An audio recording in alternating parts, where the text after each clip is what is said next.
শ্রেষ্ঠ ইবাদত হলো নামাজ। এই দিকে লক্ষ্য করে এই বিষয়টাকে একটু পরিষ্কার করা দরকার, ঠিক না বেঠিক? কারণ নামাজ নিয়ে আমাদের মধ্যে বিভ্রান্তি। একদল বলে ইমানের পরে নাকি জিহাদ সর্বোত্তম ইবাদত, আরেকদল বলে নামাজ পড়লে জান্নাতে যাওয়া যাবে, এর কোনো কথা কোরআন শরীফে নেই। আবার আরেক দল বলে আমাদের ইমান ঠিক আছে, নামাজ পড়ার কি নেই, দরকার নেই। আরেক দল বলে সেজদা কোন জায়গায় দিব, সব জায়গায় তো নাফাক, সেজদা দেওয়ার কি পাই নাই, জায়গা পাই। এরকম বিভিন্ন ধরনের মানুষ আছে না নাই?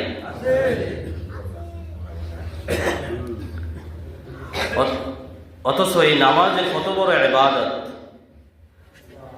আমার নবীকে আল্লাহ পাক হাদিয়া হিসেবে দিয়েছেন।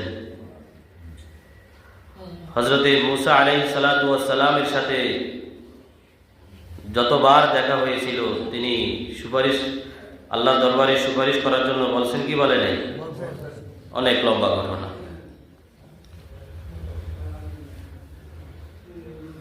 মোহতারাম হাজরিন, নামাজ কায়েম করতে হবে। কি করতে হবে? আল্লাহ রাব্বুল আলামিন সূরা বাকারার প্রথম দিক দিয়ে বলেছেন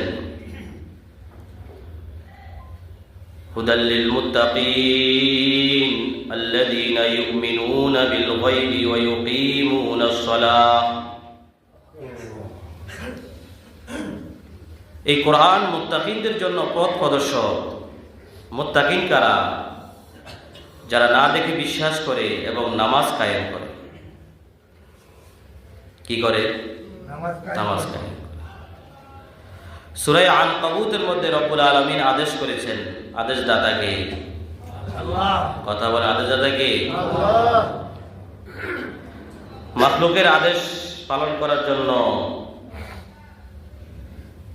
আমরা কত রকমের চেষ্টা মুজাহাদা করি, কিন্তু আল্লাহ রাব্বুল আলামিন যে আমাদেরকে আদেশ করেছেন সেই আদেশ পালন করার ক্ষেত্রে আমাদের কোনো কি নেই,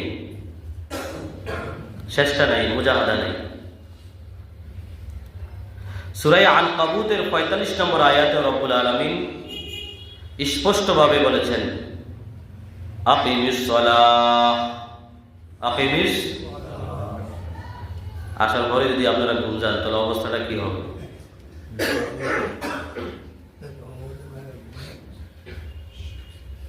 রহমতের জায়গা না, কাজ করতে করতে কি হয়ে গেছে, ক্লান্ত হয়ে গেছে। শুক্রবার জুমার দিনে এই জুমার নামাজ আদায় করার জন্য বিশেষভাবে হাদিসের মধ্যে তো আছে গরিবদের জন্য হজ জুমার নামাজ, ঠিক না? পূর্ব থেকে প্রস্তুতি গ্রহণ করতে হবে। আর আমি তো প্রতি বৃহস্পতিবারে মাগরিবের সময় বলি যে জুমার দিনের কি আমল, বলি কি বলি না? কথা বলি কি বলি না? এগুলা আমরা কয়জনে পালন করি আল্লাহ জানে। আল্লাহ পাক আমল করার তৌফিক দান করুন। কাজ করতে করতে 12টা বাজে, ক্লান্ত হয়ে যায়, তারপরে গোসল করে কোথায় আসে? মসজিদে। এখানে আসলে কি এসে যায়? ঘুম আসে। জান্নাতের বাগান, এগুলো হলো আমাদের বাগান। আল্লাহ তাআলা আমাদের প্রত্যেককে সঠিক বিষয়গুলো বোঝার তৌফিক দান করুন। বলেন আল্লাহ পাক কি বলেছেন? নামাজ কায়েম করার জন্য। কি বলেছেন? নামাজ কায়েমের এক অর্থ মনে রাখবেন, 1 নম্বর অর্থ আল মুহাফাজাতু আলা শুরুতিস সালাহ। আল মুহাফাজাতু আলা শুরুতিস সালাহ,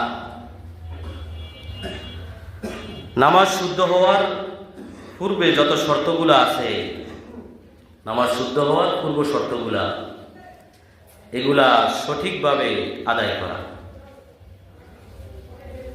যেটাকে আমরা সবসময় জেনে এসেছি, আমরা সকলেই পারি, নামাজের বাহিরে এবং ভিতরে কত ফরজ? 13 ফরজ বলি না? নামাজের বাহিরে 7 ফরজ, নামাজের ভিতরে। তো নামাজ শুদ্ধ হওয়ার পূর্বে যে শর্তগুলো রয়েছে, এই শর্তগুলা সঠিকভাবে কি করা? আদায় করা। এটা হলো নামাজ কায়েম করার কয় নম্বর অর্থ? কথা বলেন, কয় নম্বর? 1 নম্বর। যেমন শরীর পাক, যেমন কি শরীর পাক হওয়া। শরীরকে পবিত্র করা, অজুর প্রয়োজন হলে অজু করা, অজুর প্রয়োজন হলে কি করা? অজু করা। দলিল কি? আল্লাহ রাব্বুল আলামিন সূরা মায়েদার 6 নম্বর আয়াতে, কয় নম্বর? 6 নম্বর আয়াত, আল্লাহ পাক কি বলেছেন? ইয়া আইয়ুহাল্লাযীনা আমানু ইযা কুমতুম ইলাস সালাতি ফাগসিলু wujuhakum wa aydiyakum ilal marafiqi wamsahu biru'usikum wa arjulakum ilal ka'bayn। এর অর্থ, ইয়া আইয়ুহাল্লাযীনা আমানু, হে মুমিনগণ, হে বিশ্বাসীগণ, হে মুমিনগণ, ইযা কুমতুম ইলাস সালাহ, যখন তোমরা নামাজের উদ্দেশ্যে দাঁড়াইবা, নামাজ আদায় করার জন্য কি, তখন কি করতে হবে? যখন নামাজের ইচ্ছা করবা, নামাজের উদ্দেশ্যে দাঁড়ানোর ইচ্ছা তোমরা রাখো, তখন ফাগসিলু উজুহাকুম, তোমরা তোমাদের চেহারা কি করো? ধৌত করো। এই আয়াতের তাফসিরে আমি যে বলেছি অজুর প্রয়োজন হলে কি করা? অজু করা। অজুর প্রয়োজন কখন হয়? যখন মানুষ কি থাকে? নাপাক থাকে, তাই ঠিক না?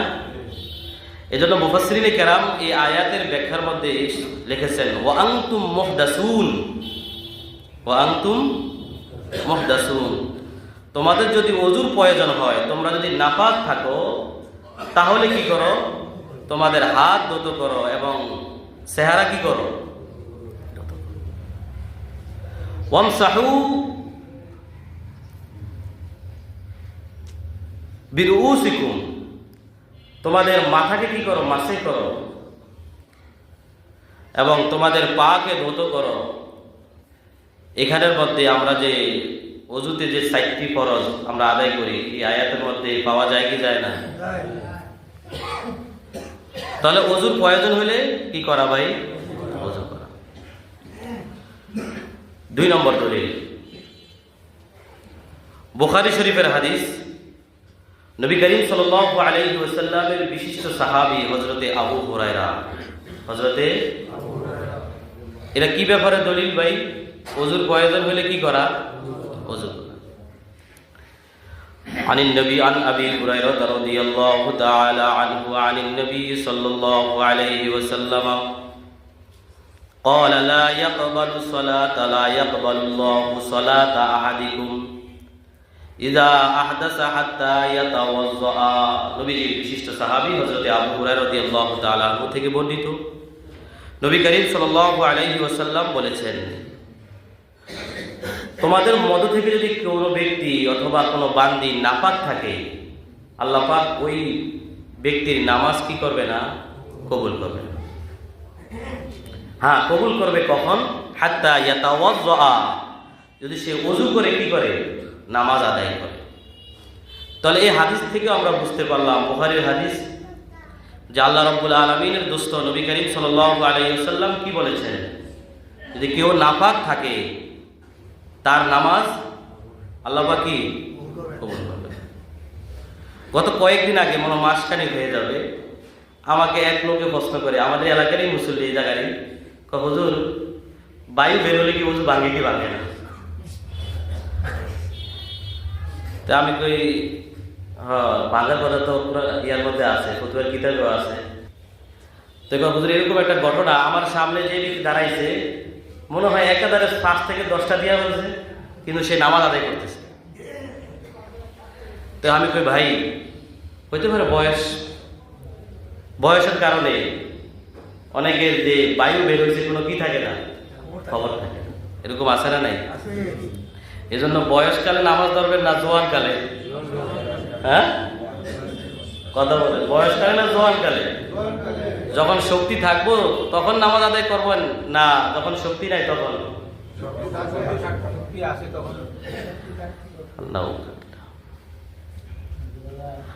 বয়সকালে অনেক ফতুয়া মারে, আছে না?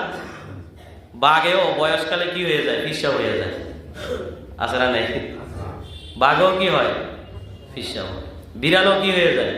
যদি শিক্ষা আছে না, যদি মাছ লাগ না পায় তখন ফতুয়া দেয়, এটা আমার জন্য খাওয়াটা কি হারাম।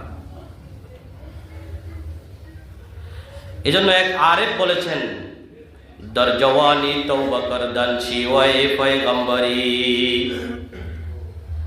দর জওয়ানি তওবা করদান শিওয়ে পয়গম্বরি, ওয়াক্ত ফিরি গুরগে জালেম মিশাওয়াত পরহেজগার, ওয়াক্ত ফিরি গুরগে জালেম মিশাওয়াত পরহেজগার। যৌবন অবস্থায় তওবা করো। যৌবন অবস্থায় কি? তওবা। যৌবনকালে তওবা করতে হবে। এটা পয়গম্বরদের সুন্নত। কাদের সুন্নত? আম্বিয়া আলাইহিমুস সালামদের কি? কারণ বুড়াকালে বাঘও কি হয়ে যায়? পেশা হয়ে যায়। শিয়াল বাঘের পাশ দিয়ে গেছে জঙ্গলে,